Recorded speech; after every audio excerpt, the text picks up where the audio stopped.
Oh, almost out of battery. It's not a good way to start the day.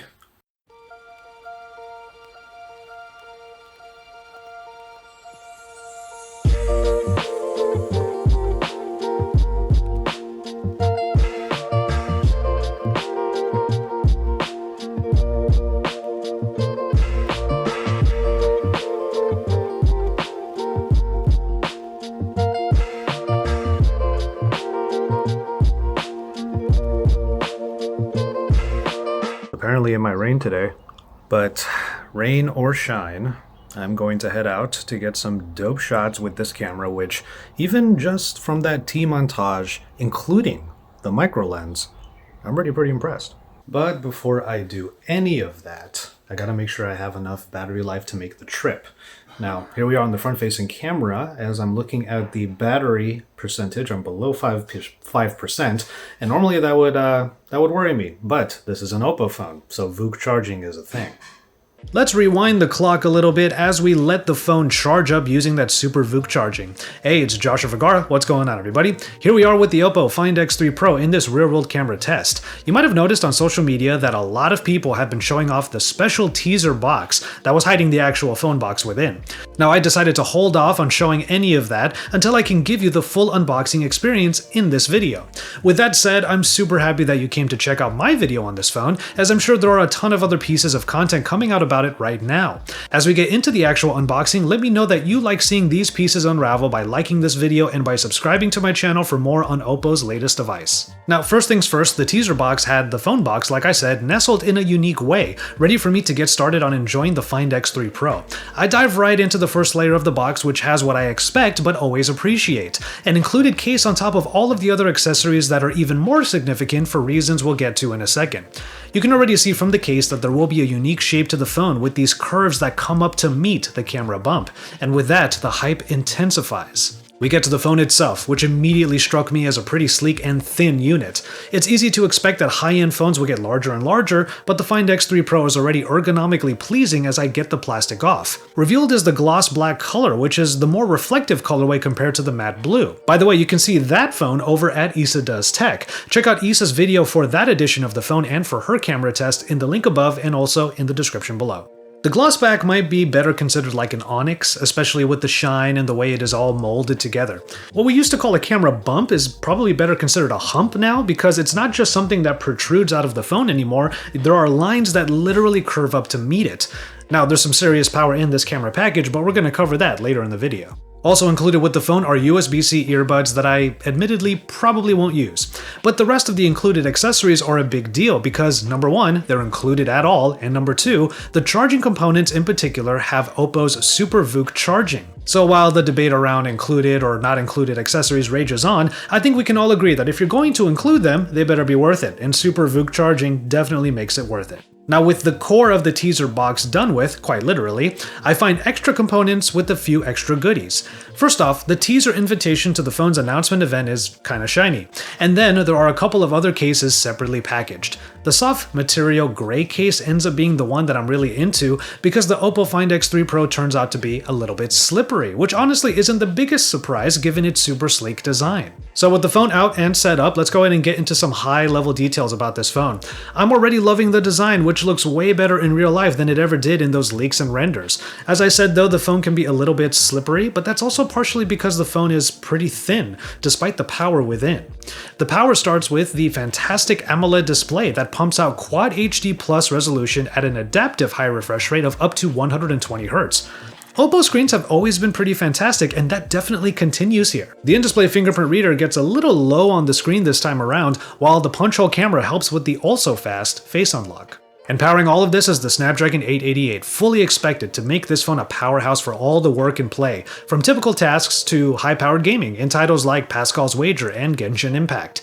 And of course, it all goes through that great display, so streaming content, whether it's like YouTube, Netflix, Disney+, or even Xbox Game Pass, all is done excellently as well. And of course, all of this is on top of the feature-packed ColorOS 11, which brings Oppo's flavor of Android 11. Now, I already did a full overview of ColorOS 11, so if you're unfamiliar with what Oppo brings to the table on top of the standard Android experience, you can actually check out my video also in the link above and in the description below. Finally, rounding everything out is 12GB of RAM and 256GB of storage, which is not expandable this time, but thankfully 256 is the standard because we're going to get a lot of 4K video recorded with this bad boy. But first things first, in under 45 minutes, the 65-watt SuperVOOC 2.0 flash charger included with the phone got me to 100% from 5%, ready to tackle a pretty busy day. It might be raining. I mean, you could see the darker clouds going through, but as I'm looking at the front-facing camera right now, I'm pretty impressed with the quality. But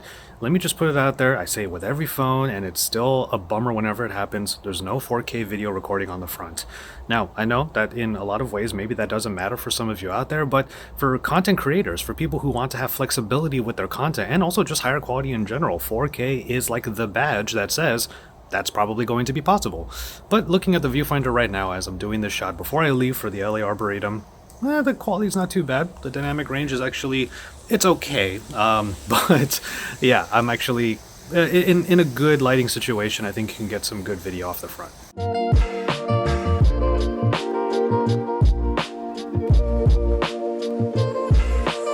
So now that we're finally at the Arboretum, let's get to the cameras. I'm already really excited about this camera package because the spec sheet immediately shows where Oppo's putting its main efforts. Both the main sensor and the ultra-wide are the same Sony 50-megapixel IMX sensor, a detail that is important for a few big reasons.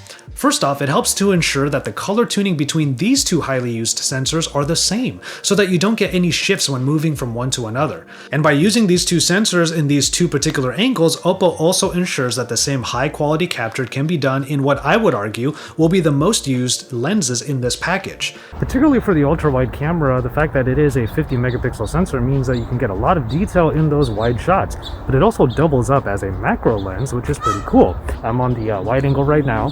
Got to do this other vlog test where you use the 4K recording on the rear in the ultra-wide so you can get these vlogging shots that you wouldn't be able to get otherwise on the front-facing camera. But yeah, I already mentioned that the dynamic range could be better, but the other layer to it is that the camera just comes in super hot. You can see it's overexposed. It's always doing that on the front-facing camera no matter what mode you go to. So if I were to just tap on myself, really bring it down, you could see it looks a lot better. It actually looks pretty good for 1080p capture. And not only that, I'm also using the bokeh effect on the front-facing camera in the video mode, so you get even more depth of field even if it's soft or enhanced. And it ultimately makes for a video that looks actually pretty nice. I'm pretty happy with what I'm looking at on the viewfinder. Hopefully it will translate to good quality even when I bring this over to a computer. Now that's not to say you can't zoom at all. The Find X3 Pro still includes a telephoto lens at 13 megapixels, allowing for 5 times hybrid zooming and then topping out at 20 times for the more oil painting-like results. Now the claims regarding color consistency are illustrated as I move among the different lenses in this clip, where you can see the video seamlessly shift from ultra-wide to main, but then some shifting does occur when I move over to the 2 times. The telephoto lens is still a viable tool, providing practical levels of zoom that yield diminishing returns past that 5 times. So no, we won't be prioritizing pictures of the moon with this phone, but I know I'm plenty happy taking pictures of these ducks at the Arboretum. So that brings us to the most unique part of this camera package. This big lens, or big looking lens right here, the microlens. Yes, it is called a microlens, meaning that it is essentially a microscope of sorts, and that's the name of the mode. This is definitely a first. While we have been arguing the usefulness of macro lenses, Oppo remembered that an ultra-wide-angle camera can take care of that, so why not go all in on the close-up photography with a special lens? In what might be a polarizing methodology, Oppo asks you to literally lie the microlens on your subject, be it a rock, a wooden bench, leaves, or some matcha powder, and angle the bottom half of the phone so that you can get the right distance from the lens and your subject. The ring light that is on the microlens ensures exposure despite literally covering the subject, and yet the focus plane is super fine so it can take a few tries to get an interesting photo. Okay, I can already imagine all of your reactions because they're probably the same as my initial reaction. It's hard to imagine situations where this microlens might actually be useful. I mean, in what vlog would I need to show you the literal granules of my matcha powder as I'm making my milk tea? I don't know the answer to that question, but I will tell you this. this. This microlens is really interesting, and it's an absolute novelty even if I do get scared that I'm going to scratch the camera lenses by laying this whole part down on a surface. But what I will give Oppo credit for is introducing something incredibly different and interestingly unique, technically by going so all in on the macro that it is now literally micro.